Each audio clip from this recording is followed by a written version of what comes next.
हमने कहा इस विरोध से इतना होगा कि कोई तो विरोध करने वाला है, और वही हुआ।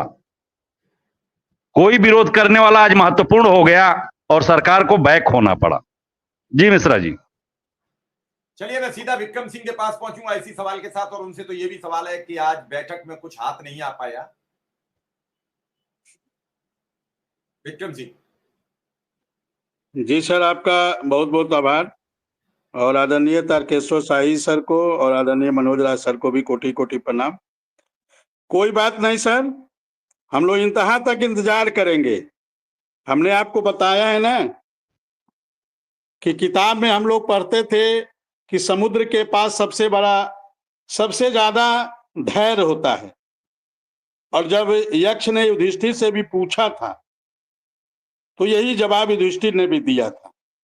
कोई बात नहीं, हम लोग इंतजार करेंगे। और यदि माननीय मुख्यमंत्री जी ने 16 अक्टूबर को कहा है कि हम चुनाव के बाद करेंगे, तो हम सरकार को समय देते हैं। सरकार के माननीय मुख्यमंत्री जी के आदेश का इंतजार करेंगे कि 23 तारीख के बाद जब मतगणना खत्म होगी, 25 तारीख तक उत्तर प्रदेश में आचार संहिता है, हम 25 तक इंतजार करेंगे। 25 के बाद फिर से हम लोग का प्रयास शुरू होगा और देखते हैं कि सरकार कितना हम लोग के साथ हिला हवाली करती है। लेकिन अब सर कुछ बातें तो समझ में वास्तव में नहीं आती है। कुछ बातें, आज ही एक आदेश आया है कि शिक्षकों का जो ट्रांसफर पहले 5 साल पे होते थे अब 3 साल पे होंगे। काफी 27 प्रस्ताव पास हुए हैं कैबिनेट में, और पहली बार मैंने अपने जीवन में देखा है कि कोई चुनाव का डेट फिक्स होने के बाद उस चुनाव के डेट को आगे बढ़ाया गया है। नहीं, अभी हरियाणा में बदल गई थी, पहली बार नहीं है विक्रम सिंह। अभी हरियाणा में यही प्रयोग किया गया और 5 दिन चुनाव बढ़वा दिया था बीजेपी के प्रदेश अध्यक्ष के लेटर पर। वही फिर यहां हुआ है और कोई राग नहीं है। बीजेपी चुनाव से एक दिन पहले अपने उम्मीदवार घोषित करवा पाई थी और उसे टाइम नहीं मिला प्रचार का, अब 7 दिन और मिल गए हैं। मैं तो चुनाव आयोग से भी ये पूछना चाहता हूं कि जो प्रोग्राम फिक्स था उसके मुताबिक पर्चा फाइल हुए, मतलब नॉमिनेशन हुआ, उस। नमस्कार साथियों, स्वागत है आप सभी का आज की इस नई वीडियो में। शिक्षा मित्रों के अंदर काफ़ी कहा जाए कि काफ़ी कन्फ्यूजन की स्थितियां थी कि आखिर हमारे भविष्य निर्धारण के लिए सरकार क्या करने वाली है, क्या स्थायीकरण होगा भी या फिर नहीं। फाइनल इसके ऊपर डिसीजन आ चुका है, इसके ऊपर फाइनल तरीके से एक बयान भी प्रेषित हुआ है। उस बयान को आगे वीडियो के साथ में आप सभी को दिखाएंगे, उस वीडियो को आप देखिएगा। उसके मध्य में सारी बातें प्रॉपर तरीके से रखी गई हैं। हाल ही के अंदर क्या क्या प्रक्रियाएं चल रही हैं उनके ऊपर भी वार्ताएं हैं। सभी से रिक्वेस्ट है वीडियो को पूरा देखें, चैनल को भी आप सब्सक्राइब करें। नॉमिनेशन पर 7 दिन आपने कैसे बढ़ा दिया?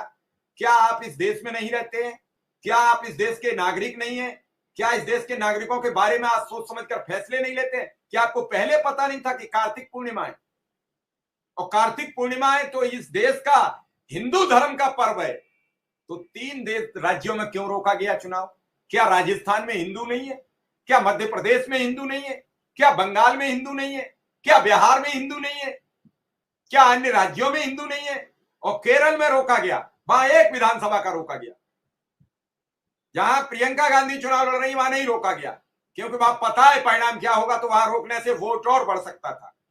ये सब सोची समझी रणनीति से जहां जहां मजदूर तबके के लोग ज्यादा हैं वहां चुनाव रोक दिया गया। मुझे नहीं मालूम, मैं तो बड़ी अपनी बेबाक राय रखता हूं। राय साहब से बात हो चुकी है सीधा। शाही जी सुन पा रहे हैं? शाही जी, आपका धरना कामयाब हो गया, सरकार को वापस लेना पड़ा है। आपका जो पहले दिन धरना था, आपको बधाई, धन्यवाद। आपने पहले दिन से ये मुहिम छेड़ दी थी जैसे ही आपको लिस्ट पता लगी। लेकिन सरकार कह रही है आप तो गलत और फर्जी आदमी थे, आप फर्जी लिस्ट लेके आए। क्या चक्कर था आपका? कहां से लाई फर्जी लिस्ट? आप हमें भी फर्जी बनवा देंगे? सरकार का आदेश है, एक तरफ सरकार जो है तो हम एडमिशन करते थे, 3 साल से ऊपर बच्चों का एडमिशन कर लेते थे अपने यहाँ। आयु सीमा बढ़ाकर 6 साल कर दिया गया कि 1 जुलाई 2024 को जिन बच्चों की आयु 6 साल होगी आप एडमिशन कर सकते हैं। पहली बात। वही हाल है हमारे, कहावत है कि अनला मारे जबरा मारे बहू न दे। मतलब एक तरफ आप आयु सीमा बढ़ाते हो और दूसरी तरफ आप कहते हो कि अगर 0 नामांकन हो तो आप वेतन बाधित किया भी गया अगस्त के महीने, जुलाई का वेतन अगस्त में बाधित किया गया तमाम शिक्षकों का जिनका 0 लोगों। फिर आदेश आया कि जिन विद्यालयों में बच्चों की संख्या 50 से कम होगी उन बच्चों को शिक्षकों सहित दूसरे विद्यालयों में मर्ज किया जाएगा जहां पे छात्र संख्या 50 से ऊपर है। ये आदेश आया था सर, महानिदेशक का आदेश था। ये कोई कोरा बकवास नहीं है। आज जो कह रहा है आदेश है तो मैं चुनौती देता हूं उसको साबित करे। मैं आदेश दे योगी जी गाजे बाजे के साथ जो लीलैंड